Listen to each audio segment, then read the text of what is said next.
رب سے جنت مانگے، اس سے عالی بہشت مانگے، عزت مانگے، شوکت مانگے، دو جہاں میں رفعت مانگے۔ الحمد لله رب العالمين، والصلاة والسلام على سيد الأنبياء والمرسلين وعلى آله وأصحابه أجمعين، أما بعد، فقد قال الله تبارك وتعالى في القرآن المجيد والفرقان الحميد: فأعوذ بالله من الشيطان الرجيم، بسم الله الرحمن الرحيم: من عمل صالحا من ذكر أو أنثى فلنحيينه حياة طيبة. وقال تعالى في مقام آخر: وما ظلمهم الله ولكن كانوا أنفسهم يظلمون.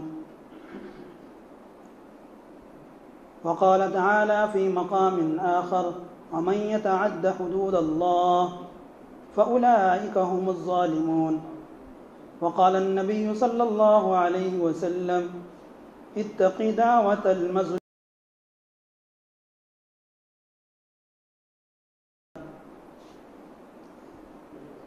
اللهم صل على سيدنا محمد وعلى آل سيدنا محمد أفضل صلواتك بعدد كلماتك وبارك وسلم. اللهم صل على سيدنا محمد وعلى آل سيدنا محمد أفضل صلواتك بعدد كلماتك وبارك وسلم. اللهم صل على سيدنا محمد وعلى آل سيدنا محمد أفضل صلواتك بعدد كلماتك وبارك وسلم.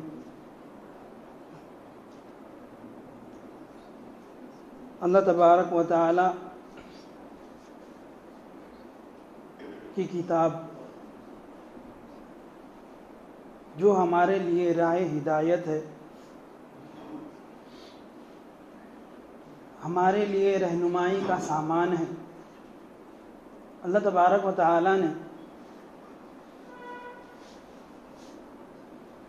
اس کے اندر دنیا کی تمام حقیقتوں کو جمع کر دیا ہے، اس کی صداقتوں کو جمع کر دیا ہے، قوانین بتلا دیے گئے ہیں،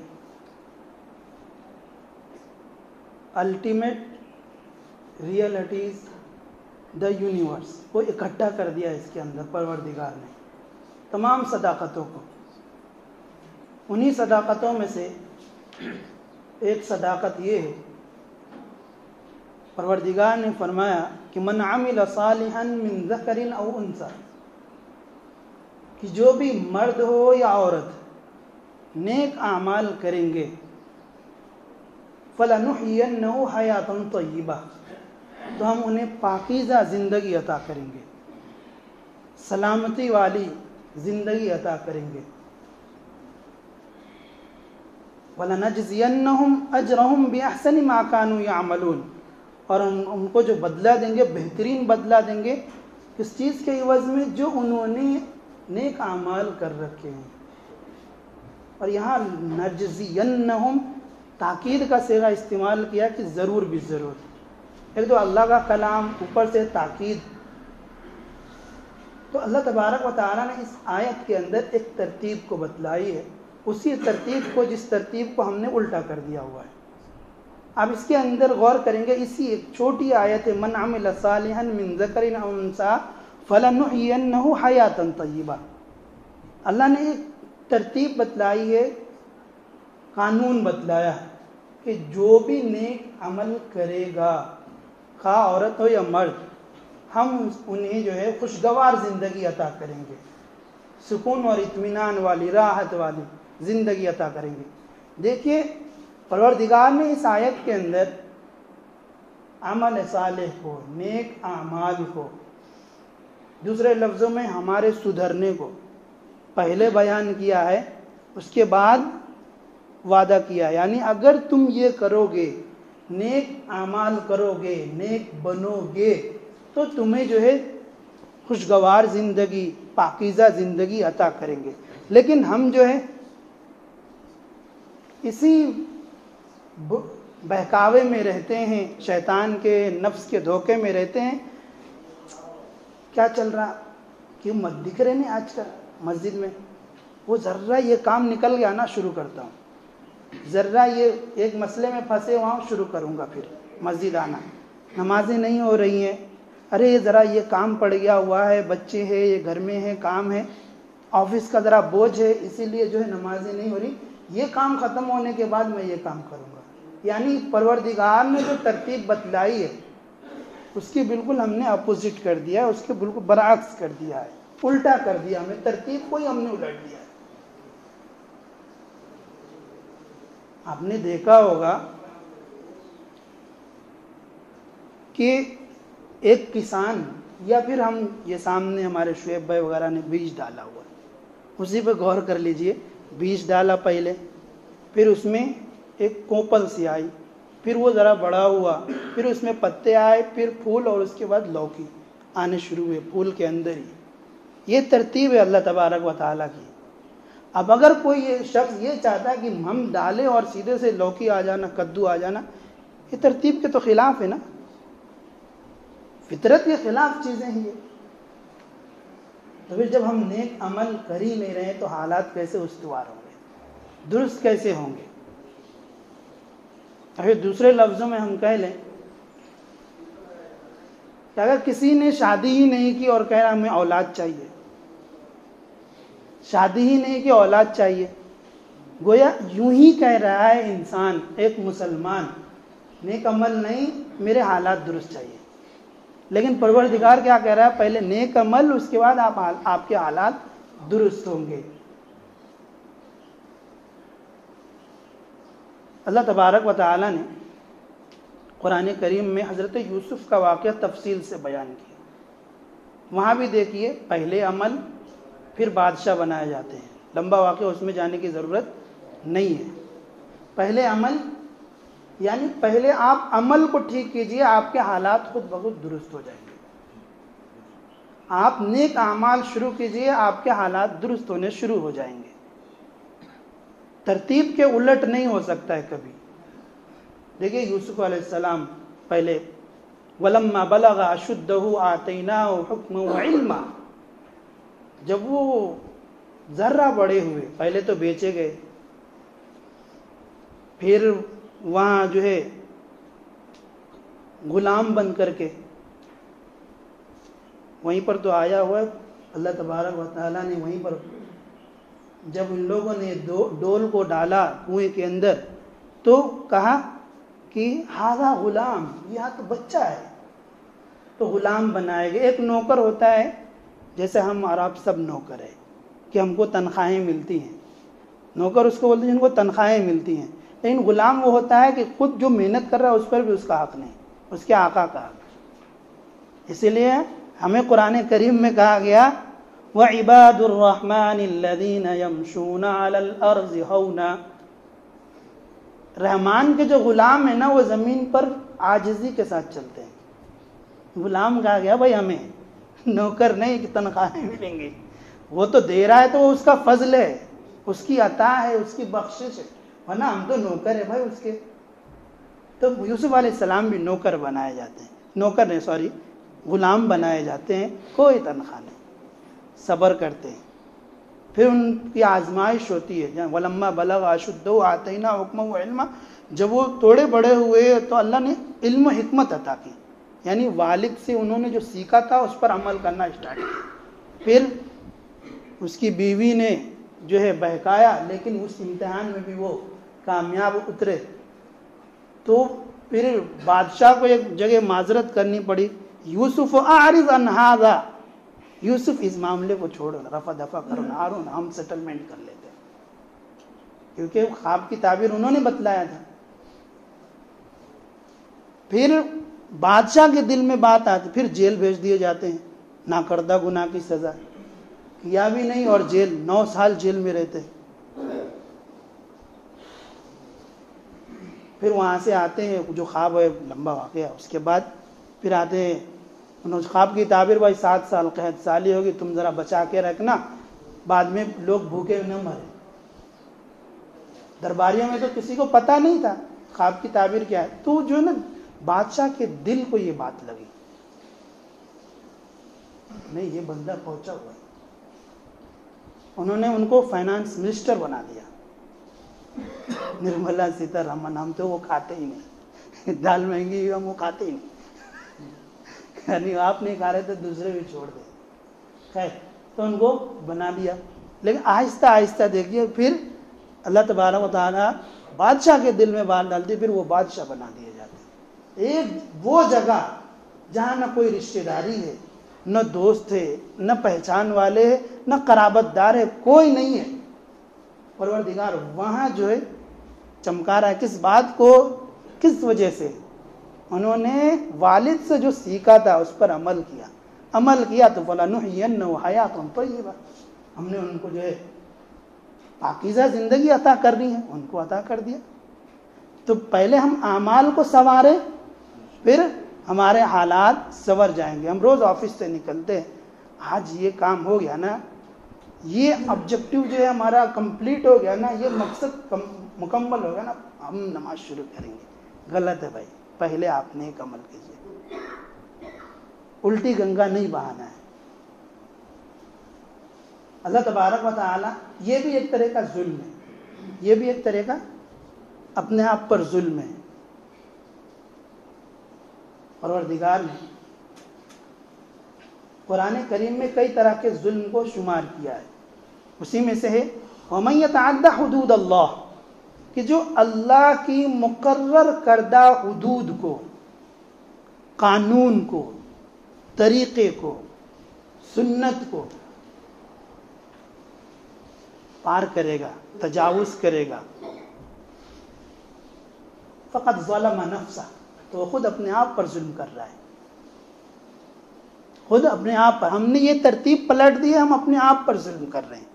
حالات جو اتنے دیگرگوں ہیں اس وجہ سے ہے کہ ہم نے اپنے اعمال کو نہیں سدھارا ہے, اعمال کو نہیں سنوارا. حالات اس قدر ناگفتہ بے ہو گئے ہیں. حضرت فضیل بن عیاض رحمۃ اللہ علیہ کیا بڑے بزرگ تھے. وہ فرمایا کرتے تھے کہ جب بھی, یہ بہت بڑے ڈاکو تھے فضیل بن عیاض, بہت بڑے لوگ, ادھر سے قافلہ لے کر کے گزرنا جو ہے نا دشوار ہوتا تھا ان کے لیے.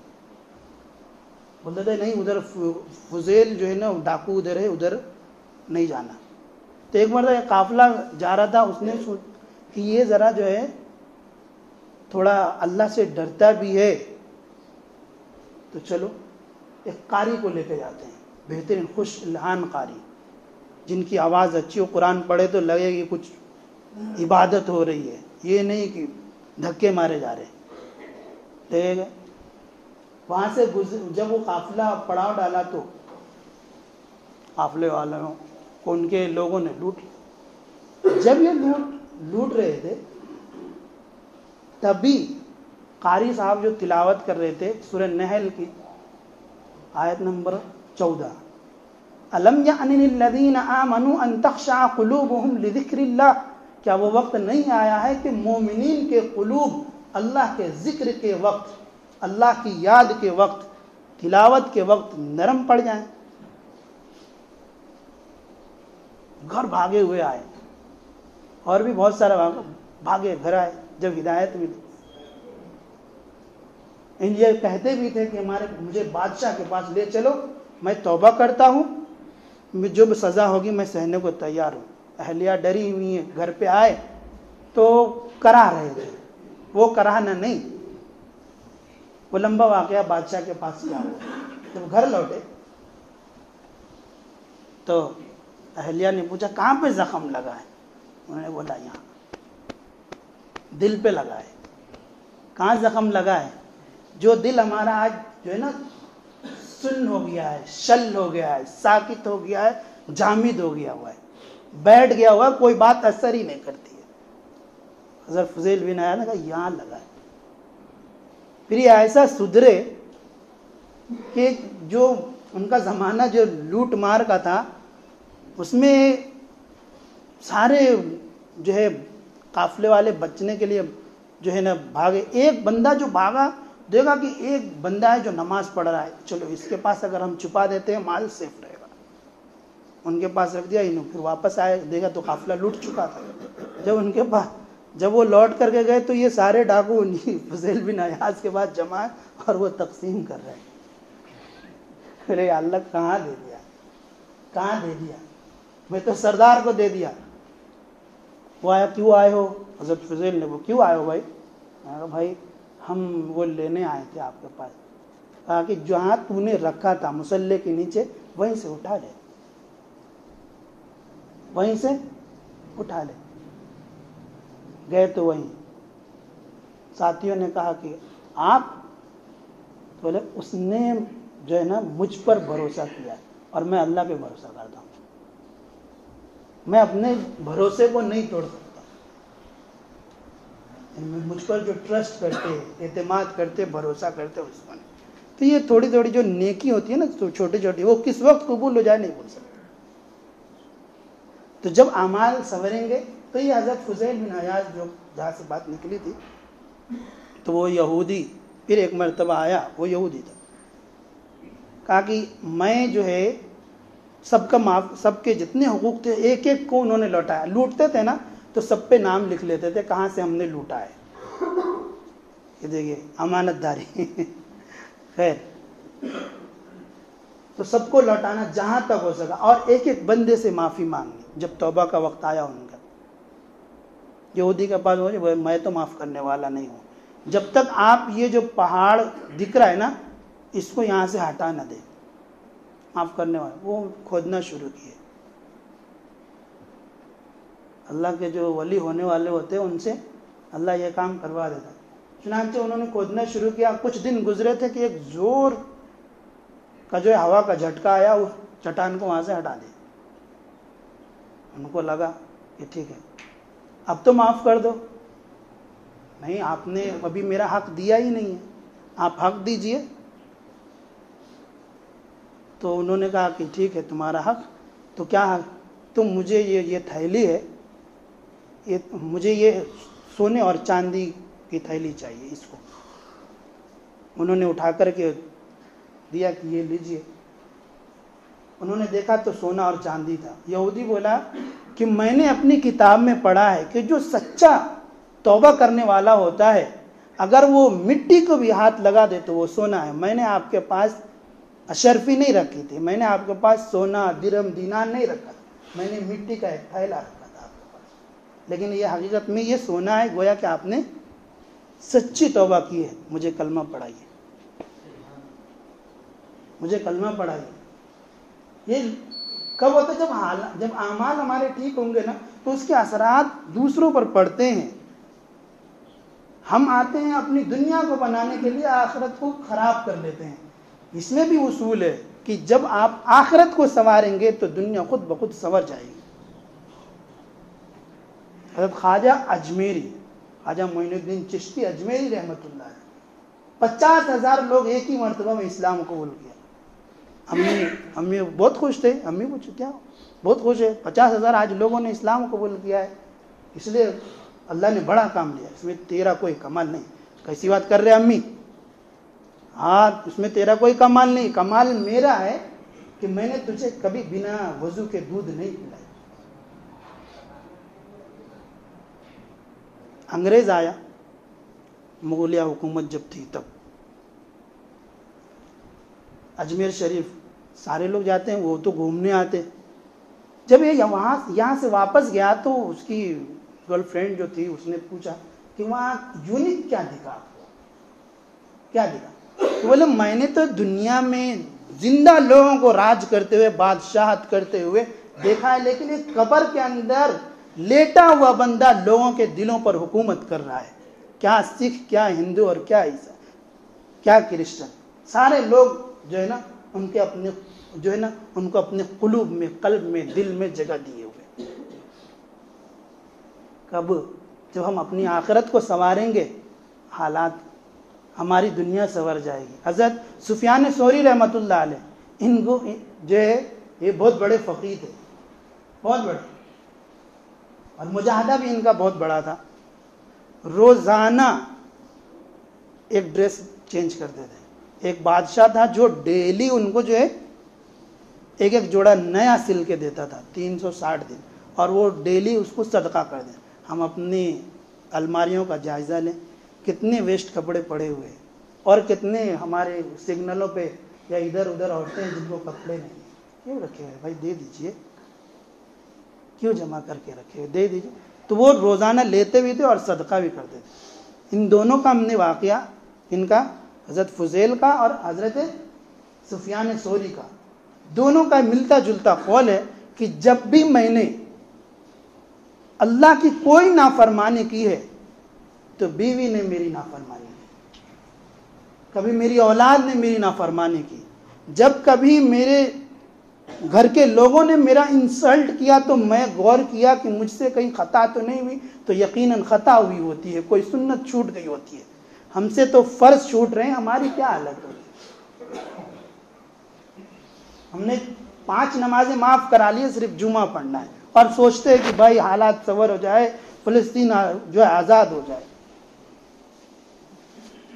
گفتار کے غازی ہیں، کردار سے بالکل عاری ہیں ہم لوگ، صرف بولنے کی ہم جو ہے نا مجاہد ہیں، جب عمل کی باری آتی ہے تو پھر ہم ڈھیلے پڑ جاتے ہیں۔ امام ابو یوسف رحمۃ اللہ علیہ، دیکھیے آپ اگر چاہتے ہیں کہ انسان چاہتا کیا ہے؟ دنیا سنور جائے، تو اس کے لیے آخرت کو سنوارنا پڑے گا، پہلے لوگوں سے تعلقات استوار ہو جائے، اس کے لیے اللہ سے تعلق کو مضبوط کرنا پڑے گا۔ امام ابو یوسف رحمۃ اللہ علیہ وقت کے چیف جسٹس ہیں اور درس بھی دیا کرتے تھے، تو خلیفہ جو اس وقت کا بادشاہ تھا ہارون رشید، بعد میں اللہ نے ان کو بھی ہدایت دی، حضرت فضیل کے آگے انہوں نے اپنی کھڑکی سے دیکھ رہے تھے کہ امام ابو یوسف رحمۃ اللہ علیہ مسجد میں آ رہے ہیں اور ان کے شاگرد، ان کے اسٹوڈنٹ جو ہے لپک رہے ہیں ان کی جوتی کو اٹھانے کے لیے۔ جب وہ مسجد میں داخل ہوئے تو طلباء نے، کیونکہ ہر ایک کی خواہش ہوتی ہے کہ ہمیں یہ عزت ملے، ہمیں یہ فخر ملے، یہ شرافت ملے، تو طلباء نے یہ مشورہ کیا کہ چلو ایک چادر لاتے ہیں۔ چادر لائی اور سب نے مل کر کے جوتی کو اٹھائی اور سب نے مل کر کے ان کی جوتی کو اٹھا کر کے رکھا۔ ایک ہارون رشید نے ٹھنڈی سانس بھری، اہلیہ نے کہا کیا ہوا؟ کہا کہ میں تو لوگوں پر جبرن جو ہے بادشاہ بنا ہوا ہوں، حقیقی بادشاہ تو یہ لوگ ہیں جو دلوں پر حکومت کرتے ہیں۔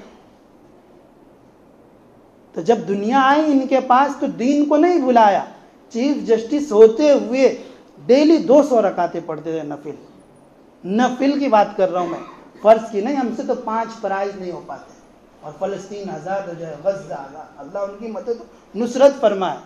ہم سمجھتے ہیں کہ ہمارے جو ہے نا حالات ٹھیک ہو جائیں گے تو پھر ہم ٹھیک ہوں گے، نہیں، پہلے ہمیں ٹھیک ہونا پڑے گا تبھی ہم جو ہے ٹھیک ہوں گے۔ تو ہم کہہ رہے تھے کہ یہ بھی ایک طرح کا ظلم ہے، وَمَن يَتَعَدَّ حُدُودَ اللَّهِ، اللہ کی ترتیب کو ہم نے بدل دیا، گویا کہ ہم نے اپنے اوپر ظلم کیا، فَقَدْ ظَلَمَ نَفْسَهُ۔ پھر قرآن کریم میں دوسری جگہ پر اللہ تبارک و تعالیٰ وَمَا ظَلَمَهُمُ اللَّهُ وَلَٰكِنْ كَانُوا أَنفُسَهُمْ يَظْلِمُونَ، اللہ نے ان کے ساتھ ظلم نہیں کیا ہے، خود انہوں نے اپنے ہاتھوں سے اپنے اوپر ظلم کیا ہے۔ ظہر الفساد فی البر والبحر بما کسبت ایدی الناس، قرآن کا تو کھلا اعلان ہے کہ خشکی اور تری میں، زمین میں اور بحر بر میں جو فساد ہے، فتنہ ہے، شرور و فتن ہے، ظلم اور عدوان ہے، یہ تمام کس وجہ سے؟ بما کسبت ایدی الناس، لوگوں کی کرتوتوں کی وجہ سے۔ ہم تو لوگوں کے لیے آئیڈیل تھے، ہمیں لوگ فالو کرتے، لیکن کب؟ جب ہم اللہ کی اس ترتیب کو فالو کرتے کہ پہلے ہمارے اعمال ٹھیک ہو، پھر ہمارے حالات ٹھیک ہوں گے۔ ہمیں شکایت رہتی بچہ نہیں مان رہا ہے، بیوی نہیں مان رہی ہے، سب چیزیں اپنی جگہ ٹھیک ہے، لیکن کیا ہم ٹھیک ہیں؟ اللہ سے جو ہم نے وعدہ کر رکھا ہے کیا اس پر ہم کھرے اتر رہے ہیں؟ کیا ہم جمے ہوئے ہیں؟ پابندی ہو رہی ہے ہم سے؟ نہیں ہو رہا، ہم نے بالکل اللہ کی ترتیب کو الٹ دیا ہوا ہے۔ حضرت مجدد الفسانی رحمۃ اللہ علیہ، ارے ہم کچھ نہیں کر سکتے ہیں، نہیں جا سکتے ہیں ہم وہاں غزہ اور فلسطین، لیکن ہم کم سے کم جو سلسلے نقشبندیہ کے بڑے بزرگ حضرت احمد فاروقی، جن کو مجدد الفسانی رحمۃ اللہ علیہ، جب وہ مغلیہ سلطنت کا وہ اکبر بادشاہ نے، جس کو مغل اعظم کہتے، ایک نیا دین شروع کیا تھا، جس میں اس وقت تو سکھ مذہب نہیں تھا، وہ ابھی پیدا ہی ہو رہا تھا، سکھ مذہب بعد کی پیداوار ہے، لیکن دوسرے جو کرسچن تھے، ہندو تھے، بودھ، یہ تمام اور مسلمان، تمام کو ملا کر کے ایک دین کو شروع کیا تھا، اور ان کے چاپلوسوں نے، ملا درباری لوگوں نے، عالم تھے لیکن خوش آمدی اور درباری چاپلوسی میں، تملق بازی میں، دریوزہ گری میں یہ لوگ اتنے پار نکل گئے کہ اکبر کو ایسا چنے کے جھاڑ میں چڑھایا تو اس نے ایک نیا دین شروع کیا۔ اس لیے آپ دیکھیں ہوں گے کہ پرانی جو مسجدیں ہوتی ہیں ان کے بازو میں ہی مندر بھی ہوتی ہے، سمجھے کیا؟ اس کو فالو کرتے ہوئے لوگوں نے مسجد بھی بنا دی، مندر بھی بنا دیا کہ یہیں پہ جو یہاں نمازیں بھی ہوں گی، پوجا بھی ہوگا، سب کچھ ہوگا۔ اس نے اپنا دین شروع کیا تھا۔ لیکن اگر ہمارے جو ہے اللہ سے معاملات ٹھیک رہے، حضرت مجدد الفسانی رحمۃ اللہ علیہ کو گوالیار کے جیل میں بھی رہنا پڑا تھا، پتہ ہوگا آپ لوگوں کو، گوالیار کے جیل میں کیوں؟ کہ انہوں نے ایک تحریک شروع کی تھی بدعات کو، غلط رسوم کو، صوفیت کے اندر یا سلسلے کے اندر جو غلط رسم آ گئے ہیں۔ فار ایگزامپل ابھی ہم لے لیں کہ سجدہ کرنا، وہاں جاتے ہیں سجدہ کر لیتے ہیں، اس کو مٹانے کے لیے ان سے کیا غلطی ہوئی تھی؟ دربار میں گئے تو جہانگیر کو انہوں نے سجدہ نہیں کیا، کیونکہ خلاف تھے، اللہ کے نبی نے منع کیا ہوا ہے کہ اللہ کے علاوہ کسی کے سامنے نہیں جھکا سکتے ہیں، اس جرم میں ان کو قید کر دیا گیا۔ لیکن انہوں نے ایکشن کا ریئیکشن بالکل اس طرح سے نہیں کیا دکھا کر کے، بلکہ ان کو 3 سال لگے، ایک ایک وزیر، ایک ایک کارندے، ایک ایک فرد کے پاس خطوط بھیجا کرتے تھے کہ دین اسلام حقیقت میں یہ ہے، یہ ہے، یہ ہے، یہ ہے، یہ کام کرتے کرتے، اور دعائیں ان کے لیے۔ یہ بولنے کا مطلب ہم نہیں جا سکتے وہاں، لیکن حضرت مجدد الفسانی کے راستے پہ تو چل ہی سکتے۔ دعائیں کی کہ ایک وقت یہ بھی آیا کہ جہانگیر آپ کے ہاتھ پر توبہ کر کے پھر سے دین اسلام میں داخل ہو۔ لڑائی کی، کوئی جنگ کیا انہوں نے، خانقاہ میں بیٹھے ہوئے ہیں، لیکن سارے کام خانقاہ سے، دعائیں ہو رہی ہیں اور کچھ تحریکیں بھی ہو رہی ہیں، کچھ امداد بھی ہو رہے ہیں، مدد بھی ہو رہی ہے۔ پھر وہ اتنا بڑا جو ہے نا معتقد اور مرید بنا وہ جہانگیر، کہ جو اس کے باپ کا چاپلوس تھا، ملا نور اللہ سوشتری نام ہے اس کا، پھانسی کے پھندے پر اس کو لٹکایا کہ تو نے دین اسلام کو مٹانے کے لیے میرے باپ کو اتنا آگے چڑھا دیا کہ میرا باپ جو مرا تو مرتد مرا۔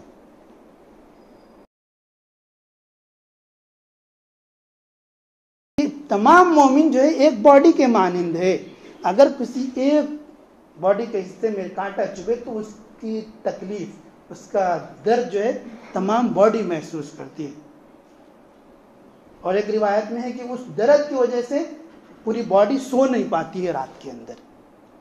تو پورے مومنوں کو پروردگار نے ایک لڑی میں پرو دیا ہے۔ اسی لیے امیر مینائی نے ایک شعر کہا تھا، خنجر چلے کسی پر تڑپتے ہیں ہم امیر، خنجر چلے کسی پر، سمجھ رہے آپ لوگ کو، تڑپتے ہیں ہم امیر، سارے جہاں کا درد ہمارے جگر میں، سارے جہاں، خواہ کوئی بھی ہو۔ ہم نے شروع میں جو حدیث کا ٹکڑا پڑھا ہے اس کا یہی مطلب ہے، یہ شعر کو آپ لے سکتے ہیں۔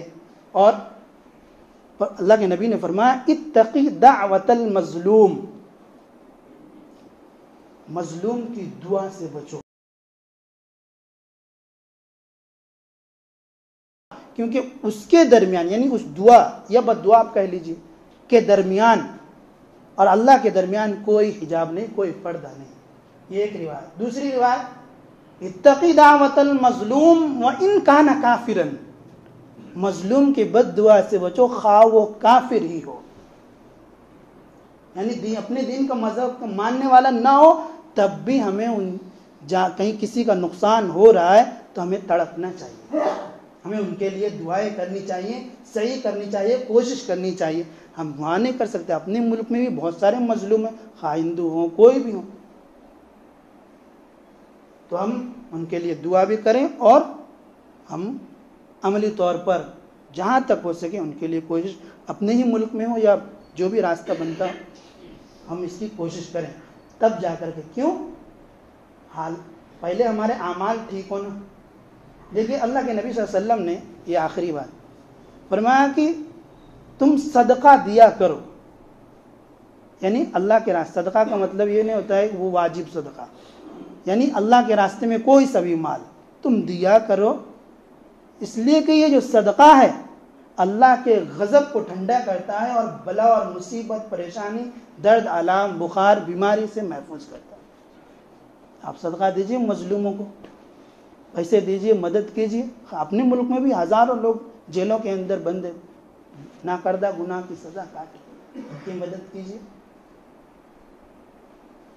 تو پھر ان کی جو دعا ہے، خواہ وہ کافر ہی ہے بندہ لیکن مظلوم ہے، اس پر ظلم ہوا ہے، ناانصافی ہوئی ہے، ان کا بھی اگر ہم ساتھ دے رہے ہیں تو وہ جو دعا کرے گا اللہ کے درمیان اور اس کی دعا کے درمیان کوئی حجاب نہیں، کوئی پردہ نہیں، تو ہمیں ان کی بھی دعا لینی چاہیے اور اپنے اعمال کو بھی درست کرنی چاہیے کہ خدا کی ترتیب یہی ہے کہ من عمل صالحا من ذکر او انثى فلنحيينه حیاتا طیبہ، کہ جو بھی نیک عمل کرے گا خواہ مرد ہو یا عورت، ہم اسے پاکیزہ زندگی، خوشگوار زندگی، سلامتی والی زندگی۔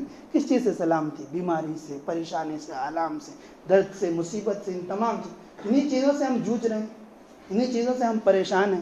تو اگر ہم چاہتے ہیں ان چیزوں سے چھٹکارا ہو تو پہلے اپنے عمل کو بھی ٹھیک کرنا ہے، بدنی عبادت اور مالی عبادت دونوں ہونی چاہیے، یعنی کہ صرف بدنی عبادت یعنی نماز ہو رہے لیکن مالی عبادت نہیں، ہم جمع کر کے قارون کی طرح رکھے ہوئے نہیں، بلکہ اس میں سے خرچ بھی کرتے رہا کر۔ اللہ تبارک و تعالی ہمیں اپنے اعمال کو درست کرنے کی توفیق نصیب فرمائے، اور جہاں بھی جن لوگوں پر خواہ کسی بھی مذہب کے ماننے والوں ظلم و ستم ہو رہے ہیں، پروردگار ان کی مدد و نصرت فرمائے، خاص طور پر غزہ کے لوگوں کے پروردگار مدد و نصرت فرمائے۔